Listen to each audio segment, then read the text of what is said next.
இந்த வீடியோவில் self love அப்படின்றத பற்றி பார்க்க போகிறோம். சைடெக் ஃப்ரெண்ட்ஸ், வாங்க ஒரு இன்ட்ரெஸ்டிங்கான வீடியோக்குள்ளே போகலாம்.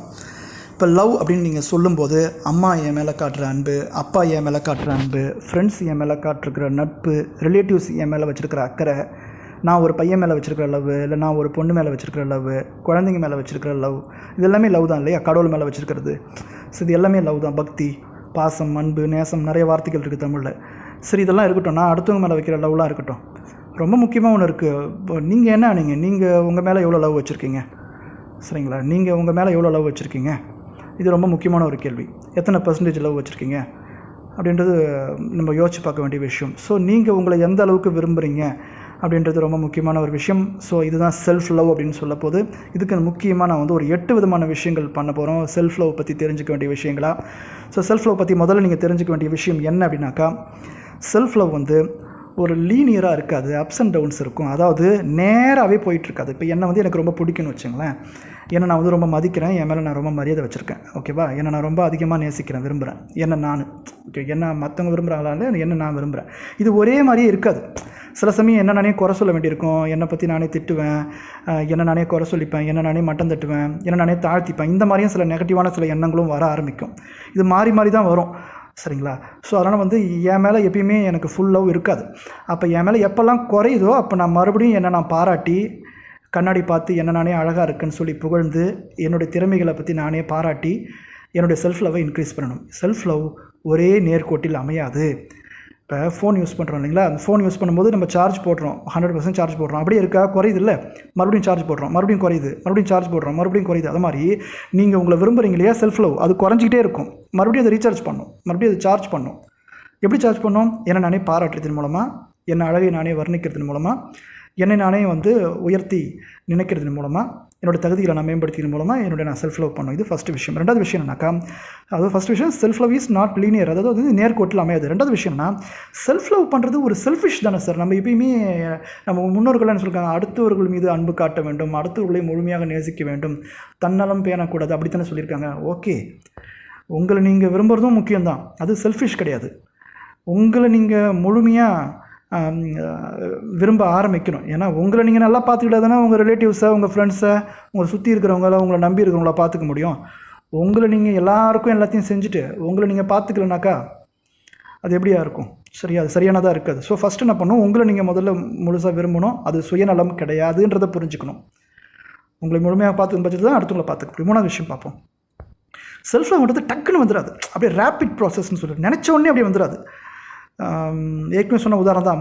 மொபைலில் சார்ஜ் பண்ணோன்னே டக்குன்னு சார்ஜ் ஏறிடாது. அதுக்கு டைம் எடுக்கும் இல்லையா? அது மாதிரி உங்களை பற்றிய தாழ்வு மனப்பான்மை, உங்களை பற்றிய சுய பச்சாதாபம், உங்களை பற்றிய தவறான எண்ணங்கள், இதெல்லாம் உள்ளே இருக்குது. உடனே உங்கள் மேலே நீங்கள் விருப்பத்தை செலுத்திட முடியாது, விரைவாக அது நடந்துடாது.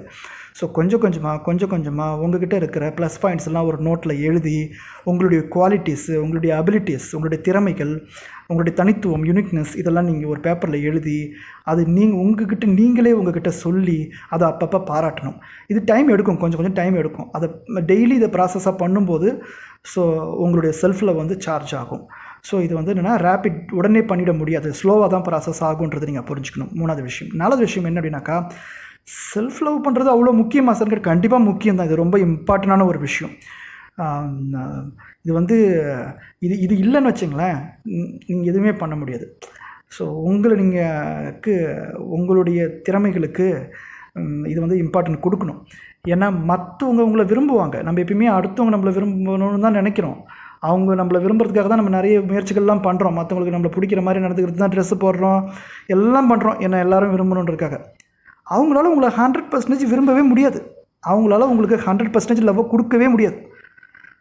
உங்களால் மட்டும்தான் உங்களால் 100% லவ்வை கொடுக்க முடியும். உங்களால் தான் உங்களை ஃபில் பண்ணவே முடியும். ஸோ முதல்ல நீங்கள் தான் முக்கியம்.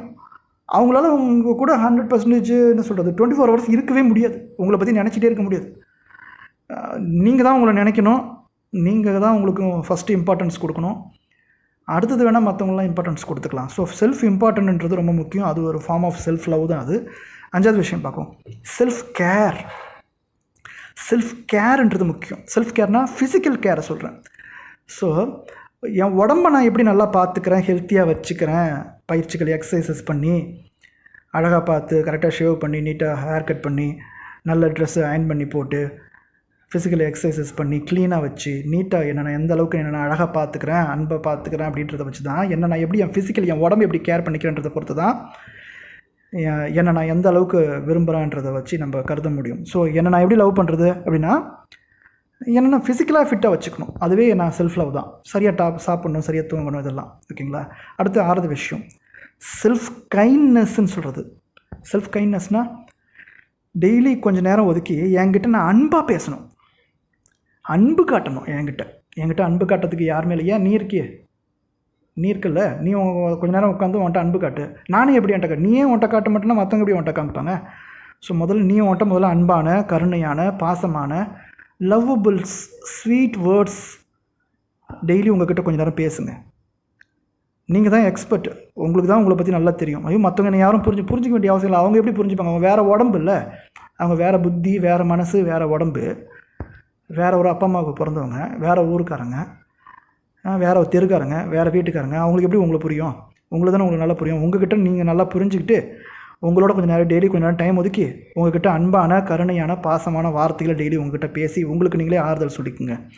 சரிங்களா. அடுத்து 7வது விஷயம் உங்களுக்கு எதெல்லாம் பிடிக்குமோ, உங்கள் ஹார்ட் உண்மையாக எதை விரும்புதோ. மற்றவங்களுக்காகவே நம்ம வாழ்ந்துட்டுருக்கோம்ல, மற்றவங்களுக்கு என்ன பிடிக்கும், மற்றவங்களுக்கு என்ன செய்யும், மற்றவங்க என்ன குறை சொல்லக்கூடாது, அவங்கக்கிட்ட நல்ல பேர் வாங்கணுன்னே நிறைய விஷயம் பண்ணிகிட்ருக்கோம்ல. அதெல்லாம் இல்லாமல் எனக்குன்னு சில விஷயம் பிடிக்கும்ல, சில விஷயம் பண்ணால் என் மனசு சந்தோஷமாகும்ல, அது எனக்கு தான் தெரியும்.